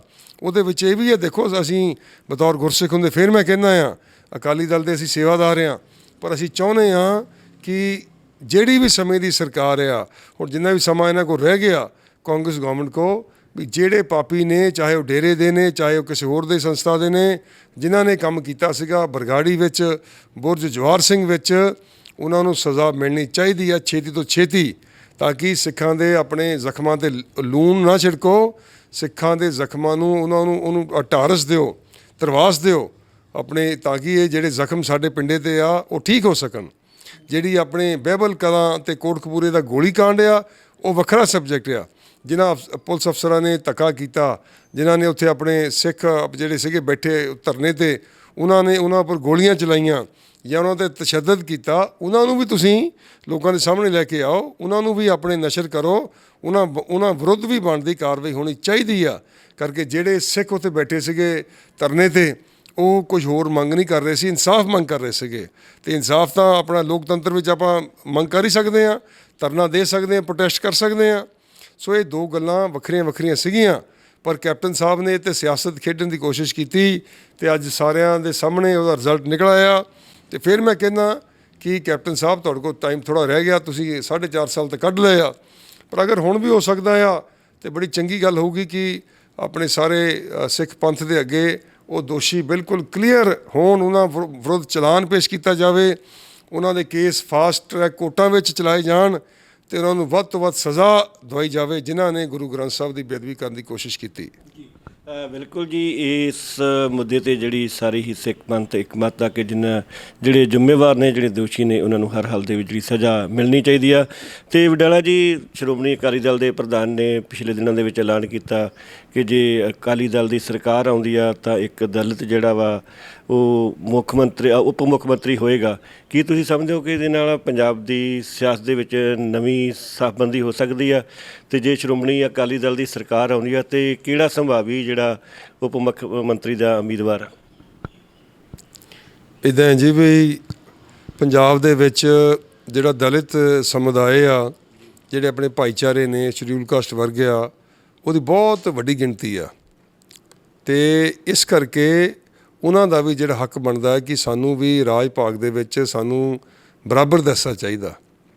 ਜੇ ਸਰਦਾਰ ਸੁਖਬੀਰ ਸਿੰਘ ਬਾਦਲ ਨੇ ਇਹ ਗੱਲ ਆਖਤੀ ਆ ਕਿ ਪੰਜਾਬ ਵਿੱਚ ਦਲਿਤ ਡਿਪਟੀ CM ਅਸੀਂ ਬਣਾਵਾਂਗੇ, ਉਪ ਮੁੱਖ ਮੰਤਰੀ ਬਣਾਵਾਂਗੇ, ਬਹੁਤ ਚੰਗੀ ਗੱਲ ਆ।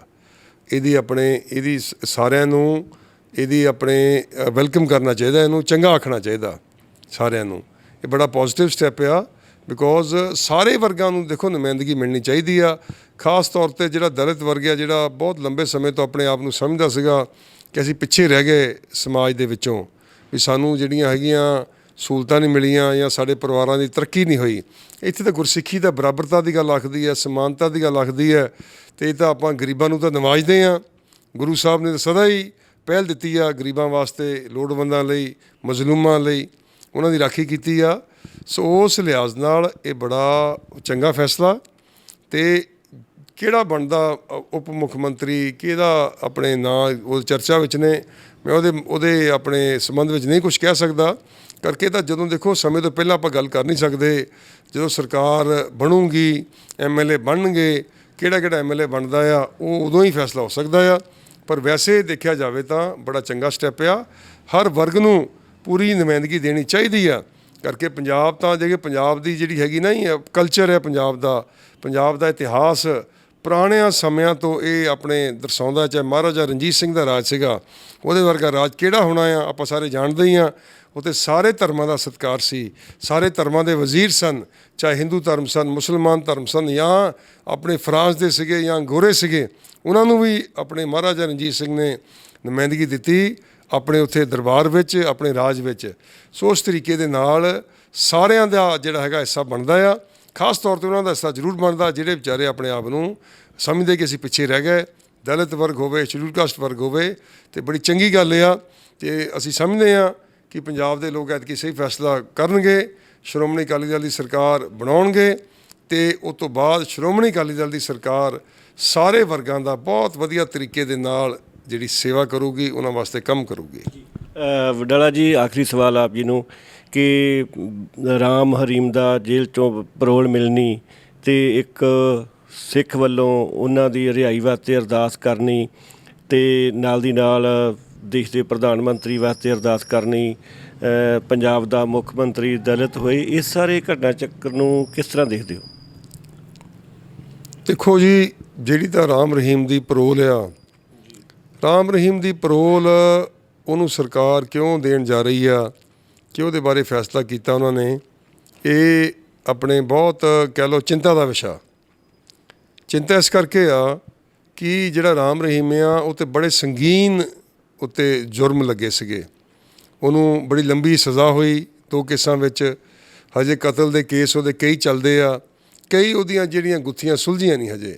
ਬਹੁਤ ਸਾਰੇ ਉਹਦੇ ਜਿਹੜੇ ਕਾਰਨਾਮੇ ਸੀਗੇ ਉਹ ਆਪਣੇ ਦਬਾਏ ਗਏ, ਜਿਹੜੇ ਆਪਣੇ ਲੋਕਾਂ ਸਾਹਮਣੇ ਨਹੀਂ ਆ ਸਕੇ। ਬੜੇ ਪੱਤਰਕਾਰਾਂ ਦਾ ਵਿਚਾਰਿਆਂ ਦਾ ਨੁਕਸਾਨ ਹੋਇਆ, ਪੱਤਰਕਾਰਾਂ ਦੇ ਮਰਡਰ ਹੋਏ, ਆਪਾਂ ਸਾਰੇ ਜਾਣਦੇ ਹੀ ਹਾਂ। ਜਿਨ੍ਹਾਂ ਨੇ ਕੋਸ਼ਿਸ਼ ਕੀਤੀ ਸੀ ਉੱਥੇ ਸੱਚ ਜਿਹੜਾ ਹੈਗਾ ਉਹਦੀ ਆਵਾਜ਼ ਨੂੰ ਆਪਣੇ ਚੁੱਕਣ ਦੀ, ਜੋ ਉੱਥੇ ਗਲਤ ਹੋ ਰਿਹਾ ਸੀ, ਜੋ ਉੱਥੇ ਜ਼ੁਲਮ ਹੋ ਰਿਹਾ ਸੀ, ਪਾਪ ਹੋ ਰਿਹਾ ਸੀਗਾ, ਉਹਦੇ ਬਾਰੇ ਉਹਨਾਂ ਨੇ ਲਿਖਣ ਦੀ ਕੋਸ਼ਿਸ਼ ਕੀਤੀ। ਅਤੇ ਜੇ ਹੁਣ ਹਜੇ ਇੰਨੀ ਛੇਤੀ ਦਾ ਉਹਨੂੰ ਕੀ ਪਰੋਲ ਦੀ ਲੋੜ ਸੀ? ਹੁਣ ਤਾਂ ਇਹ ਜੇਲ੍ਹ 'ਚ ਗਿਆ ਆ 2-3 ਸਾਲ ਪਹਿਲਾਂ, ਅਤੇ ਲੰਬੀ ਉਹਦੀ ਸਜ਼ਾ ਆ, ਉਹਨੂੰ ਪਰੋਲ ਦੇਣ ਦੀ ਕੋਈ ਲੋੜ ਨਹੀਂ ਸੀ। ਨਾ ਕੋਈ ਹਮਦਰਦੀ ਉਹਦੇ ਨਾਲ ਹੋਣੀ ਚਾਹੀਦੀ ਆ, ਕਰਕੇ ਬਹੁਤ ਵੱਡਾ ਪਾਪੀ ਆ। ਇਹਦੇ ਪਿੱਛੇ ਵੀ ਜੇ ਮੈਂ ਕਹਾਂ ਤਾਂ ਸਿੱਧੇ ਸ਼ਬਦਾਂ 'ਚ ਕਹਿ ਸਕਦੇ ਹਾਂ ਕਿ ਚਾਹੇ ਉਹ ਹਰਿਆਣੇ ਦੀ ਗੌਰਮੈਂਟ ਆ, ਚਾਹੇ ਉਹ ਕੇਂਦਰ ਸਰਕਾਰ ਆ, ਇਹਦੇ ਪਲੈਨਿੰਗ ਕੌਣ ਕਰਦਾ, ਸਾਜ਼ਿਸ਼ ਕਿਹਦੀ ਹੈਗੀ ਆ, ਇਹ ਤਾਂ ਇੱਕ ਤਰ੍ਹਾਂ ਦਾ ਸਿੱਖਾਂ 'ਤੇ ਜ਼ਖਮਾਂ 'ਤੇ ਲੂਣ ਛਿੜਕਣ ਵਾਲੀ ਗੱਲ ਆ। ਅਤੇ ਹਜੇ ਤਾਂ ਮਤਲਬ ਉਹ ਭੁੱਲੇ ਨਹੀਂ ਅਸੀਂ ਆਪਾਂ ਵੀ ਉਹਨੇ ਕੀ ਕੀਤਾ ਸੀਗਾ ਰਾਮ ਰਹੀਮ ਨੇ। ਅਤੇ ਹਜੇ ਸਰਕਾਰ ਇੰਨੀ ਛੇਤੀ ਉਹਨੂੰ ਆਪਣੇ ਉਹਦੇ ਨਾਲ ਨਰਮੀ ਵਿੱਚ ਪੇਸ਼ ਹੋ ਰਹੀ ਆ, ਉਹਨਾਂ ਨਰਮੀ ਕਰ ਰਹੀ ਆ। ਇਹ ਬਹੁਤ ਗਲਤ ਗੱਲ ਆ, ਨਹੀਂ ਹੋਣਾ ਚਾਹੀਦਾ। ਜਿਹੜਾ ਕ੍ਰਿਮੀਨਲ ਆ, ਜਿਹੜਾ ਮੁਜਰਮ ਆ, ਉਹ ਮੁਜਰਮ ਹੀ ਰਹੂਗਾ। ਅਤੇ ਠੀਕ ਆ, ਕਈ ਟੈਕਨੀਕੈਲਿਟੀਜ਼ ਹੁੰਦੀਆਂ ਆ, ਜੇਲ੍ਹ ਮੈਨੂਅਲ ਹੈਗਾ ਆ, ਵੀ ਜੇਲ੍ਹ ਮੈਨੂਅਲ ਦੇ ਵਿੱਚ ਸਾਰਿਆਂ ਨੂੰ ਜਿਹੜਾ ਮੌਕਾ ਮਿਲਦਾ ਪਰੋਲ ਦਾ, ਠੀਕ ਹੈ, ਉਹ ਦੇਸ਼ ਦਾ ਕਾਨੂੰਨ ਆ, ਉਹ ਤੋਂ ਬਾਹਰ ਆਪਾਂ ਨਹੀਂ ਜਾ ਸਕਦੇ। ਇਹ ਵੀ ਆਪਣੇ ਹੈਗਾ ਆ, ਸਾਰਿਆਂ ਨੂੰ ਸੋਚਣ ਦੀ ਲੋੜ ਆ, ਵਿਚਾਰਨ ਦੀ ਲੋੜ ਆ। ਪਰ ਸਰਕਾਰ ਦੀ ਹੈਗੀ ਆ ਮਰਜ਼ੀ ਆ, ਸਰਕਾਰ ਕੋਲ ਇਹ ਆਪਣੇ ਫੈਸਲਾ ਕਰਨ ਦੀ ਪਾਵਰ ਸਰਕਾਰ ਕੋਲ ਆ ਵੀ ਕਿਹਨੂੰ ਪਰੋਲ ਦੇਣੀ ਆ, ਚਾਹੇ ਉਹਦੀ ਬਣਦੀ ਵੀ ਹੋਵੇ ਤਾਂ ਕਿਹਨੂੰ ਨਹੀਂ ਦੇਣੀ, ਚਾਹੇ ਉਹਦੀ ਨਾ ਬਣਦੀ ਹੋਵੇ। ਅਤੇ ਇਸ ਕਰਕੇ ਸਰਕਾਰ ਨੂੰ ਹਜੇ ਉਹਦੀ ਪਰੋਲ 'ਤੇ ਫੈਸਲਾ ਨਹੀਂ ਕਰਨਾ ਚਾਹੀਦਾ ਸੀਗਾ। ਜਿਹੜੀ ਹੈਗੀ ਆ ਉਹ ਗ੍ਰੰਥੀ ਦੀ ਗੱਲ ਤੁਸੀਂ ਆਖੀ ਆ, ਜਿਹੜੇ ਮੂਰਖ ਨੇ, ਜਿਹੜੇ ਆਪਣੇ ਸਦਾਈ ਨੇ, ਜਾਂ ਜਿਹੜਾ ਦਿਮਾਗ ਫਿਰ ਗਿਆ, ਜਿਹਨੇ ਉਹ ਅਰਦਾਸ ਕੀਤੀ ਉੱਥੇ ਆਪਣੇ ਬਠਿੰਡੇ ਜ਼ਿਲ੍ਹੇ 'ਚ ਗੁਰਦੁਆਰਾ ਸਾਹਿਬ 'ਚ। ਪਹਿਲੀ ਗੱਲ ਤਾਂ ਜਿਹੜੀ ਅਰਦਾਸ ਆ, ਹਰ ਗੁਰਦੁਆਰਾ ਸਾਹਿਬ ਦੇ ਵਿੱਚ ਗੁਰੂ ਗ੍ਰੰਥ ਸਾਹਿਬ ਜੀ ਦੇ ਹਾਜ਼ਰ ਨਾਜ਼ਰ ਹੋ ਕੇ ਜਿਹੜੀ ਅਰਦਾਸ ਅਕਾਲ ਤਖਤ ਸਾਹਿਬ ਨੇ ਪ੍ਰਵਾਨ ਕੀਤੀ ਹੈ, ਉਹੀ ਅਰਦਾਸ ਹੋਣੀ ਚਾਹੀਦੀ ਆ। ਆਪਾਂ ਸਾਰੇ ਮੰਨਦੇ ਇਸ ਗੱਲ ਨੂੰ। ਜੇ ਕੋਈ ਅਰਦਾਸ ਉਸ ਤੋਂ ਆਪਣੇ ਬਾਹਰ ਕਰਦਾ ਆ ਅਤੇ ਉਹਦਾ ਆਪਣੇ ਲੋਕ ਗੁੱਸਾ ਕਰਦੇ ਨੇ, ਉਹਦੇ ਵਿਰੁੱਧ ਕਾਰਵਾਈ ਹੁੰਦੀ ਹੈ, ਐਕਸ਼ਨ ਲਿਆ ਜਾਂਦਾ ਆ। ਅਤੇ ਗ੍ਰੰਥੀ ਕੋ ਕਿਹੜਾ ਅਧਿਕਾਰ ਆ ਵੀ ਉਹ ਇੱਦਾਂ ਦੀ ਅਰਦਾਸ ਕਰ ਰਿਹਾ ਰਾਮ ਰਹੀਮ ਬਾਰੇ ਜਾਂ ਪ੍ਰਾਈਮ ਮਿਨਿਸਟਰ ਬਾਰੇ, ਜਾਂ ਉਹਦੇ ਕੋਲ ਕੀ ਅਧਿਕਾਰ ਆ ਉਹ ਕਹੇ ਵੀ ਆਪਣੇ ਪੰਜਾਬ ਦੀ ਸਿਆਸਤ ਐਂ ਹੋਣੀ ਚਾਹੀਦੀ, ਜਿਉਂ ਹੋਣੀ ਚਾਹੀਦੀ ਆ। ਇਹ ਤਾਂ ਠੀਕ ਆ, ਇਹ ਤਾਂ ਲੋਕਤੰਤਰ ਦੇ ਫੈਸਲੇ ਆ। ਕਿਸੇ ਆਪਣੇ ਗ੍ਰੰਥੀ ਦੇ ਕਹੇ 'ਤੇ, ਕਿਸੇ ਮੂਰਖ ਦੇ ਕਹੇ 'ਤੇ ਤਾਂ ਕੋਈ ਕਰ ਨਹੀਂ ਲੱਗਾ। ਪਰ ਜਿਹੜੀ ਉਹਨੇ ਉਹਦੀ ਭਾਵਨਾ ਨੂੰ ਲੈ ਕੇ ਜਿਹੜੀ ਅਰਦਾਸ ਉਹਨੇ ਕੀਤੀ ਆ, ਜਾਂ ਜਿਹੜੇ ਉਹਨੇ ਸ਼ਬਦ ਵਰਤੇ ਆ, ਉਹਦੇ ਵਿੱਚ ਇਹ ਲੱਗਦਾ ਕਿ ਉਹਦੇ ਪਿੱਛੇ ਕੋਈ ਸਾਜ਼ਿਸ਼ ਹੋ ਸਕਦੀ ਆ, ਉਹਦੇ ਪਿੱਛੇ ਕੋਈ ਨਾ ਕੋਈ ਛੜਯੰਤਰ ਹੋ ਸਕਦਾ ਆ, ਕੌਨਸਪੀਰੇਸੀ ਹੋ ਸਕਦੀ ਆ। ਪਰ ਮੈਂ ਤਾਂ ਸਮਝਦਾ ਕਿ ਮੂਰਖ ਆ ਉਹ, ਜਿਵੇਂ ਦੇ ਹੋਰ ਵੀ ਉਹਦੇ ਆਪਣੇ ਘਟਨਾਵਾਂ ਆ ਰਹੀਆਂ ਸਾਹਮਣੇ, ਜਿਵੇਂ ਦੇ ਉਹਦੇ ਐਕਸ਼ਨ ਆ, ਜਿਵੇਂ ਦੀ ਉਹਦੀ ਗੱਲਬਾਤ ਆ, ਉਹਦਾ ਦਿਮਾਗ ਫਿਰ ਗਿਆ ਉਹਨੂੰ ਸਜ਼ਾ ਮਿਲਣੀ ਆ, ਛੇਤੀ ਮਿਲ ਜਾਣੀ, ਦੇਖ ਲਿਓ। ਪਰ ਇਹ ਗੱਲ ਗਲਤ ਆ। ਇਹ ਦੇਖੋ, ਇਹ ਵੀ ਸਾਰੇ ਜਿੱਥੇ ਵੀ ਗੁਰੂ ਘਰ, ਜਿੱਥੇ ਗੁਰੂ ਗ੍ਰੰਥ ਸਾਹਿਬ ਦਾ ਪ੍ਰਕਾਸ਼ ਆ, ਸਾਰੀਆਂ ਕਮੇਟੀਆਂ ਨੂੰ, ਸਾਰੇ ਜ਼ਿੰਮੇਵਾਰ ਵਿਅਕਤੀਆਂ ਨੂੰ, ਚਾਹੇ ਪਿੰਡਾਂ 'ਚ, ਸ਼ਹਿਰਾਂ 'ਚ, ਜਿੱਥੇ ਵੀ ਗੁਰੂ ਸਾਹਿਬ ਦਾ ਪ੍ਰਕਾਸ਼ ਆ, ਉੱਥੇ ਸਾਰਿਆਂ ਨੂੰ ਇਸ ਗੱਲ ਦਾ ਧਿਆਨ ਰੱਖਣਾ ਚਾਹੀਦਾ। ਸ਼੍ਰੋਮਣੀ ਗੁਰਦੁਆਰਾ ਪ੍ਰਬੰਧਕ ਕਮੇਟੀ ਬਹੁਤ ਇਸ ਗੱਲ ਲਈ ਆਪਣੇ ਵਚਨਬੱਧ ਆ, ਆਪਣੀ ਜਿਹੜੀ ਜ਼ਿੰਮੇਵਾਰੀ ਨਿਭਾ ਰਹੀ ਆ, ਅਤੇ ਅਕਾਲ ਤਖਤ ਸਾਹਿਬ ਦੇ ਜਥੇਦਾਰ ਵੀ ਪੂਰੇ ਆਪਣੇ ਇਸ ਗੱਲ 'ਤੇ ਉਹਨਾਂ ਨੇ ਨਜ਼ਰ ਪੂਰੀ ਉਹਨਾਂ ਦੀ ਹੈਗੀ ਆ। ਅਤੇ ਜੇ ਕੋਈ ਕਿਤੇ ਵੀ ਮਰਿਆਦਾ ਦੀ ਉਲੰਘਣਾ ਹੁੰਦੀ ਆ ਜਾਂ ਪਰੰਪਰਾ ਭੰਗ ਕੀਤੀ ਜਾਂਦੀ ਆ, ਅਤੇ ਉਹਦਾ ਨੋਟਿਸ ਲੈ ਕੇ ਉਹਦੇ ਵਰਖਲਾਫ ਕਾਰਵਾਈ ਸਖਤ ਤੋਂ ਸਖਤ ਹੋਣੀ ਚਾਹੀਦੀ ਆ, ਤਾਂ ਕਿ ਲੋਕਾਂ ਨੂੰ ਇੱਦਾਂ ਦੇ ਮੂਰਖਾਂ ਨੂੰ, ਇੱਦਾਂ ਦੇ ਜਿਹੜੇ ਆਪਣੇ ਸਦਾਈ ਨੇ, ਉਹਨਾਂ ਨੂੰ ਸਮਝ ਆ ਜਾਵੇ ਕਿ ਅਸੀਂ ਇਹ ਬਰਦਾਸ਼ਤ ਨਹੀਂ ਕਰਾਂਗੇ। ਅਤੇ ਤੁਸੀਂ ਪੰਜਾਬ ਦਾ ਮਾਹੌਲ ਖਰਾਬ ਕਰਨ ਦੀ ਕੋਸ਼ਿਸ਼ ਨਾ ਕਰੋ। ਅੱਗੇ ਆਪਾਂ ਬਹੁਤ ਸੰਤਾਪ ਭੋਗਿਆ ਆ, ਹੁਣ ਹੋਰ ਸੰਤਾਪ ਨਾ ਆਪਾਂ ਭੋਗੀਏ। ਹੁਣ ਆਪਾਂ ਸ਼ਾਂਤਮਈ ਰਹੀਏ, ਤਾਂ ਜਿਹੜੀ ਗੱਲ ਬਣਦੀ ਉਹ ਕਰਨੀ ਚਾਹੀਦੀ ਆ। ਜਿਹੜਾ ਗਲਤ ਕਰਦਾ ਆ ਉਹਨੂੰ ਕਾਨੂੰਨ ਵੀ ਸਜ਼ਾ ਦੇਵੇ, ਅਤੇ ਉਹਨੂੰ ਸਿੱਖ ਪੰਥ ਵੱਲੋਂ ਵੀ ਉਹਦੇ ਵਿਰੁੱਧ ਕਾਰਵਾਈ ਹੋਣੀ ਚਾਹੀਦੀ ਆ। ਬਿਲਕੁਲ ਜੀ। ਅਤੇ ਵਡਾਲਾ ਸਾਹਿਬ ਜੀ, ਪ੍ਰੋਗਰਾਮ ਆਪਣਾ ਸਮਾਪਤੀ ਵੱਲ ਵਧ ਰਿਹਾ, ਕੋਈ ਵਿਸ਼ੇਸ਼ ਗੱਲ ਤੁਸੀਂ ਸਾਡੇ ਦਰਸ਼ਕਾਂ ਦੇ ਨਾਲ ਸਾਂਝੀ ਕਰਨਾ ਚਾਹੁੰਦੇ ਹੋ? ਦੇਖੋ, ਮੈਂ ਤਾਂ ਸਾਰੇ ਆਪਣੇ ਤੁਹਾਡੀ NRI ਜਿਹੜੀ TV ਦੇ ਮਾਧਿਅਮ ਰਾਹੀਂ, ਤੁਹਾਡੇ ਚੈਨਲ ਰਾਹੀਂ ਇਹੀ ਸਾਰਿਆਂ ਨੂੰ ਹੱਥ ਜੋੜ ਕੇ ਬੇਨਤੀ ਅਪੀਲ ਕਰਦਾ, ਵਿਸ਼ੇਸ਼ ਤੌਰ 'ਤੇ NRIs ਨੂੰ ਖਾਸ ਤੌਰ 'ਤੇ, ਅਤੇ ਆਮ ਤੌਰ 'ਤੇ ਸਾਰੇ ਪੰਜਾਬੀਆਂ ਨੂੰ, ਕਿ ਇਹ ਪੰਜਾਬ ਗੁਰੂਆਂ ਪੀਰਾਂ ਦੀ ਧਰਤੀ ਆ, ਅਤੇ ਬਹੁਤ ਮਹਾਨ ਆਪਣੇ ਕੋਲ ਵਿਰਸਾ ਆ ਇਸ ਪੰਜਾਬ ਦੀ ਧਰਤੀ ਦਾ। ਬੜੀਆਂ ਮੁਸ਼ਕਿਲਾਂ ਨੇ, ਬੜੇ ਚੈਲੰਜਸ ਨੇ ਪੰਜਾਬ ਦੇ ਅੱਗੇ, ਲੇਕਿਨ ਆਪਾਂ ਸਾਰੇ ਇਹਨਾਂ ਮੁਸ਼ਕਿਲਾਂ ਨੂੰ ਪਾਰ ਕਰ ਸਕਦੇ ਹਾਂ। ਚੈਲੰਜਸ ਨੂੰ ਆਪਾਂ ਐਕਸੈਪਟ ਕਰ ਸਕਦੇ ਹਾਂ ਜੇ ਆਪਾਂ ਸਾਰੇ ਆਪੋ ਆਪਣੀ ਜਗ੍ਹਾ 'ਤੇ ਆਪਣੀ ਜ਼ਿੰਮੇਵਾਰੀ ਨਿਭਾਈਏ। ਅਤੇ ਪੋਲੀਟਿਕਸ ਆਪਾਂ ਉਸ ਹੱਦ ਤੱਕ ਕਰੀਏ ਜਿਸ ਹੱਦ ਤੱਕ ਲੋਕਾਂ ਦਾ ਭਲਾ ਹੋ ਸਕੇ। ਆਪਾਂ ਹਰ ਗੱਲ ਵਿੱਚ ਸਿਆਸਤ ਨਾ ਲੈ ਕੇ ਆਈਏ। ਖਾਸ ਤੌਰ 'ਤੇ ਜਿਹੜੇ ਧਾਰਮਿਕ ਮਸਲੇ ਨੇ ਉਹਨਾਂ 'ਚ ਸਿਆਸਤ ਨਹੀਂ ਹੋਣੀ ਚਾਹੀਦੀ। ਇੱਥੇ ਦੇਖੋ, ਪੰਜਾਬ ਵਿੱਚ ਪਹਿਲਾਂ ਡਰੱਗਸ ਦੀ ਗੱਲ ਚੱਲਦੀ ਸੀ, ਰੇਤਾ ਦੀ ਗੱਲ ਚੱਲਦੀ ਸੀ, ਹੋਰ ਕਈ ਮਸਲੇ ਸੀਗੇ, ਹਜੇ ਤੱਕ ਆਪਣੇ ਤੋਂ ਉਹ ਨਹੀਂ ਸੁਲਝਾ ਹੋਏ। ਅਤੇ ਆਪਾਂ ਪੰਜਾਬ ਦੀ ਤਰੱਕੀ ਕਦੋਂ ਕਰਾਂਗੇ? ਕਦੋਂ ਆਪਾਂ ਪੰਜਾਬ ਨੂੰ ਅੱਗੇ ਲੈ ਕੇ ਜਾਵਾਂਗੇ? ਸਭ ਤੋਂ ਅਗਾਂਹ ਵਧੂ ਸੂਬਾ ਸੀ ਪੰਜਾਬ ਆਪਣਾ। ਅੱਜ ਪੰਜਾਬ ਦੇ ਰਿਸੋਰਸਿਸ ਘੱਟ ਗਏ ਨੇ, ਪੰਜਾਬ ਦੀ ਰੈਵਨਿਊ ਘੱਟ ਗਈ ਆ, ਪੰਜਾਬ ਬੜੇ ਮੁਸ਼ਕਿਲ ਹਾਲਾਤਾਂ ਵਿੱਚੋਂ ਗੁਜ਼ਰ ਰਿਹਾ। ਅਤੇ ਮੈਂ ਨਹੀਂ ਕਹਿੰਦਾ ਕਿਸੇ ਦਾ ਕਸੂਰ ਹੋਣੇ ਆ ਜਾਂ ਪਹਿਲਾਂ ਆ, ਉਹ ਗੱਲਾਂ ਵੱਖਰੀਆਂ ਨੇ, ਲੇਕਿਨ ਸਾਰਿਆਂ ਨੂੰ ਬਤੌਰ ਪੰਜਾਬੀ ਹੁੰਦੇ ਹੋਏ ਆਪਾਂ ਇਸ ਧਰਤੀ ਦੇ ਵਾਰਿਸ ਹਾਂ। ਆਪਣੇ ਬਜ਼ੁਰਗਾਂ ਨੇ ਬੜੀਆਂ ਕੁਰਬਾਨੀਆਂ ਕੀਤੀਆਂ, ਬਹੁਤ ਉਹਨਾਂ ਨੇ ਤਸ਼ੱਦਦ ਝੱਲੇ, ਬਹੁਤ ਉਹਨਾਂ ਦੀ ਮਹਾਨ ਯੋਗਦਾਨ ਆ। ਚਾਹੇ ਆਜ਼ਾਦੀ ਤੋਂ ਪਹਿਲਾਂ ਵੀ ਪੰਜਾਬ ਦੇ ਜਿਹੜੇ ਆਪਣੇ ਵੱਡੇ ਵਡੇਰੇ ਸਨ, ਆਪਣੇ ਦਾਦੇ ਪੜਦਾਦੇ ਸਨ, ਉਹਨਾਂ ਨੇ ਅੰਗਰੇਜ਼ ਨਾਲ ਟਾਕਰਾ ਲੈ ਕੇ ਆਪਾਂ ਨੂੰ ਆਜ਼ਾਦ ਕਰਵਾਇਆ। ਆਪਣੇ ਬਜ਼ੁਰਗਾਂ ਨੇ ਆਜ਼ਾਦੀ ਤੋਂ ਬਾਅਦ ਨਵੇਂ ਦੇਸ਼ ਦੀ, ਨਵੇਂ ਪੰਜਾਬ ਦੀ ਨੀਂਹ ਰੱਖੀ। ਅਤੇ ਹੁਣ ਤਾਂ ਜਿਹੜੀ ਆਪਣੀ ਪੀੜ੍ਹੀ ਆ, ਆਪਣੇ ਕੋਲ ਸਭ ਕੁਛ ਹੈਗਾ ਆ, ਕਿਸੇ ਗੱਲ ਦੀ ਘਾਟ ਨਹੀਂ। ਆਪਣੇ NRIs ਕਿੰਨੇ ਸੌਖੇ ਨੇ, ਕਿੰਨੇ ਉਹਨਾਂ ਨੇ ਤਰੱਕੀ ਕਰ ਲਈ, ਮਾਣ ਸਤਿਕਾਰ ਕਿੰਨਾ ਆਪਣਾ ਸਾਰੇ ਦੁਨੀਆ ਵਿੱਚ। ਜਿਹੜੇ ਦੁਨੀਆ ਦੇ ਬਾਦਸ਼ਾਹ ਨੇ, ਦੁਨੀਆ ਦੇ ਪ੍ਰਧਾਨ ਮੰਤਰੀ ਨੇ, ਰਾਸ਼ਟਰਪਤੀ ਨੇ, ਅੱਜ ਸਿੱਖ ਪੰਥ ਦੀ ਬਹੁਤ ਵਡਿਆਈ ਕਰ ਰਹੇ ਨੇ, ਬੜੀ ਸਿਫਤ ਕਰ ਰਹੇ ਨੇ। ਪਰ ਉਹ ਸਾਰੀਆਂ ਗੱਲਾਂ ਹੁੰਦੇ ਹੋਏ ਉਹਦੇ ਬਾਵਜੂਦ ਵੀ ਆਪਾਂ ਕਈ ਦਫਾ ਦੇਖਦੇ ਕਿ ਪੰਜਾਬ ਵਿੱਚ ਬਹੁਤ ਘਾਟਾਂ ਨੇ, ਪੰਜਾਬ ਵਿੱਚ ਬੜੀਆਂ ਕਮਜ਼ੋਰੀਆਂ ਨੇ। ਉਹਨਾਂ ਨੂੰ ਆਪਾਂ ਸਾਰਿਆਂ ਨੂੰ ਰਲ ਮਿਲ ਕੇ ਦੂਰ ਕਰਨਾ ਚਾਹੀਦਾ। ਠੀਕ ਹੈ, ਜਦੋਂ ਇਲੈਕਸ਼ਨ ਆਉਂਦੀ ਆ ਆਪਾਂ ਆਪਣਾ ਏਜੰਡਾ ਲੈ ਕੇ ਜਾਈਏ, ਲੋਕ ਫੈਸਲਾ ਕਰਨ ਕਿਹੜੀ ਸਰਕਾਰ ਬਣਾਉਣੀ ਆ। ਤਾਂ ਅਸੀਂ ਸਾਰਿਆਂ ਨੂੰ ਇਹ ਫੇਰ ਅਪੀਲ ਬੇਨਤੀ ਕਰਦੇ ਹਾਂ ਕਿ ਅਸੀਂ ਇਮਾਨਦਾਰੀ ਨਾਲ, ਨੇਕ ਨੀਤੀ ਨਾਲ ਤੁਹਾਡੇ ਲਈ ਪੂਰੇ ਵਚਨਬੱਧ ਹਾਂ। ਪੂਰੀ ਤੁਹਾਡੇ ਨਾਲ ਆਪਣੇ ਤੁਹਾਨੂੰ ਆਪਣਾ ਵਿਸ਼ਵਾਸ ਨਾ ਕਹਿ ਸਕਾਂਗੇ ਕਿ ਤਕੜੇ ਹੋ ਕੇ ਅਸੀਂ ਤੁਹਾਡੀ ਸੇਵਾ ਕਰਾਂਗੇ। ਚਾਹੁੰਦੇ ਹਾਂ ਕਿ ਅਸੀਂ ਆਪਣੇ ਪੰਜਾਬ ਦਾ ਕੁਛ ਬਣਾ ਸਕੀਏ, ਪੰਜਾਬ ਨੂੰ ਅੱਗੇ ਲੈ ਕੇ ਜਾ ਸਕੀਏ, ਗਰੀਬਾਂ ਦੀਆਂ ਜਿਹੜੀਆਂ ਮੁਸ਼ਕਿਲਾਂ ਉਹਦਾ ਹੱਲ ਕਰੀਏ। ਜੋ ਵੀ ਮਸਲੇ ਨੇ ਪੰਜਾਬ ਦੇ, ਆਪਾਂ ਰਲ ਮਿਲ ਕੇ ਉਹਨਾਂ ਦਾ ਟਾਕਰਾ ਕਰੀਏ।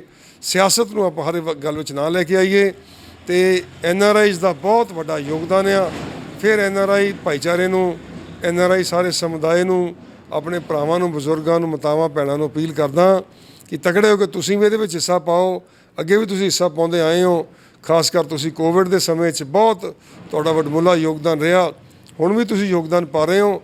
ਜਿਹੜੀਆਂ ਮੁਸ਼ਕਿਲਾਂ ਆਪਾਂ ਕੋਵਿਡ ਵਿੱਚ ਦੇਖੀਆਂ, ਜਿੱਦਾਂ ਦੇ ਹਾਲਾਤ ਆਪਣੇ ਦੇਸ਼ ਦੇ ਇਸ ਆਪਣੇ ਦੂਜੀ ਲਹਿਰ ਵਿੱਚ ਬਣੇ, ਜਾਂ ਪਿਛਲੇ ਸਾਲ ਪਹਿਲੀ ਲਹਿਰ ਦੇ ਦੌਰਾਨ ਜਿਸ ਸਮੇਂ 'ਚ ਆਪਾਂ ਗੁਜ਼ਰੇ ਹਾਂ, ਇਹ ਆਪਾਂ ਸਭ ਨੂੰ ਰਲ ਮਿਲ ਕੇ ਇਹਦਾ ਟਾਕਰਾ ਕਰਨਾ ਚਾਹੀਦਾ। ਅਤੇ ਜਿੱਥੇ ਵੀ ਕੋਈ ਕਮਜ਼ੋਰੀ ਉਹਨੂੰ ਦੂਰ ਕਰਕੇ ਆਪਾਂ ਨੂੰ ਆਪਣੇ ਲੋਕਾਂ ਦੀ ਸੇਵਾ ਕਰਨੀ ਚਾਹੀਦੀ ਹੈ, ਤਾਂ ਕਿ ਦੁਨੀਆ ਵਿੱਚ ਆਪਣੇ ਦੇਸ਼ ਦਾ ਨਾਂ, ਪੰਜਾਬ ਦਾ ਨਾਂ ਆਪਾਂ ਵਧੀਆ ਤਰੀਕੇ ਦੇ ਨਾਲ ਆਪਾਂ ਬਣਾ ਸਕੀਏ ਅਤੇ ਆਪਣੇ ਲੋਕਾਂ ਨੂੰ ਆਪਾਂ ਸਾਰੀਆਂ ਸਹੂਲਤਾਂ ਦੇ ਸਕੀਏ। ਇਹ ਮੇਰੀ ਸਾਰਿਆਂ ਨੂੰ, ਸਰੋਤਿਆਂ ਨੂੰ ਬੇਨਤੀ, ਅਪੀਲ ਆ। ਇੰਨਾ ਕੁਛ ਕਹਿੰਦਾ ਹੋਇਆ ਮੈਂ ਸਾਰਿਆਂ ਤੋਂ ਆਪਣੇ ਖਿਮਾ ਮੰਗਦਾ। ਤੇ ਤੁਹਾਡਾ ਪੰਨੂ ਸਾਹਿਬ, ਤੁਹਾਡੀ ਸਾਰੀ ਟੀਮ ਦਾ, NRI TV ਦਾ ਬਹੁਤ ਬਹੁਤ ਧੰਨਵਾਦੀ ਹਾਂ। ਵਾਹਿਗੁਰੂ ਜੀ ਕਾ ਖਾਲਸਾ, ਵਾਹਿਗੁਰੂ ਜੀ ਕੀ ਫਤਿਹ। ਬਹੁਤ ਬਹੁਤ ਧੰਨਵਾਦ ਜੀ। ਸੋ ਇਹ ਸਨ ਸਰਦਾਰ ਗੁਰਪ੍ਰਤਾਪ ਸਿੰਘ ਵਡਾਲਾ ਜੀ, ਜਿਹੜੇ ਨਕੋਦਰ ਹਲਕੇ ਤੋਂ ਸ਼੍ਰੋਮਣੀ ਅਕਾਲੀ ਦਲ ਵੱਲੋਂ MLA ਨੇ, ਅਤੇ ਬਹੁਤ ਵਧੀਆ ਗੱਲਾਂ ਇਹਨਾਂ ਨੇ ਪੰਜਾਬ ਦੇ ਵਾਸਤੇ ਕੀਤੀਆਂ, ਕਿਉਂਕਿ ਪੰਜਾਬ ਦੇ ਬੜੇ ਮਸਲੇ ਨੇ ਜਿਨ੍ਹਾਂ ਨੂੰ ਜੇ ਸਾਰੇ ਆਪਾਂ ਰਲ ਮਿਲ ਕੇ ਸੁਲਝਾਈਏ ਅਤੇ ਸੁਲਝ ਸਕਦੇ ਨੇ। ਅਜਿਹਾ ਕੋਈ ਵੀ ਮਸਲਾ ਨਹੀਂ ਹੁੰਦਾ ਜਿਸ ਨੂੰ ਹੱਲ ਨਾ ਕੀਤਾ ਜਾ ਸਕਦਾ ਹੈ ਹੋਵੇ। ਵਾਕਈ ਹੀ ਪੰਜਾਬ ਬਹੁਤ ਵਿਛੜ ਰਿਹਾ, ਅਤੇ ਇਸ ਨੂੰ ਅੱਗੇ ਵਧਾਉਣ ਵਾਸਤੇ ਆਓ ਸਾਰੇ ਰਲ ਮਿਲ ਕੇ ਹੰਬਲਾ ਮਾਰੀਏ। ਸੋ ਸਾਨੂੰ ਦਿਓ ਇੱਥੇ ਆ ਗਿਆ। ਦੇਖਦੇ ਰਹਿਣਾ ਦੀ TV NRI। ਸਤਿ ਸ਼੍ਰੀ ਅਕਾਲ।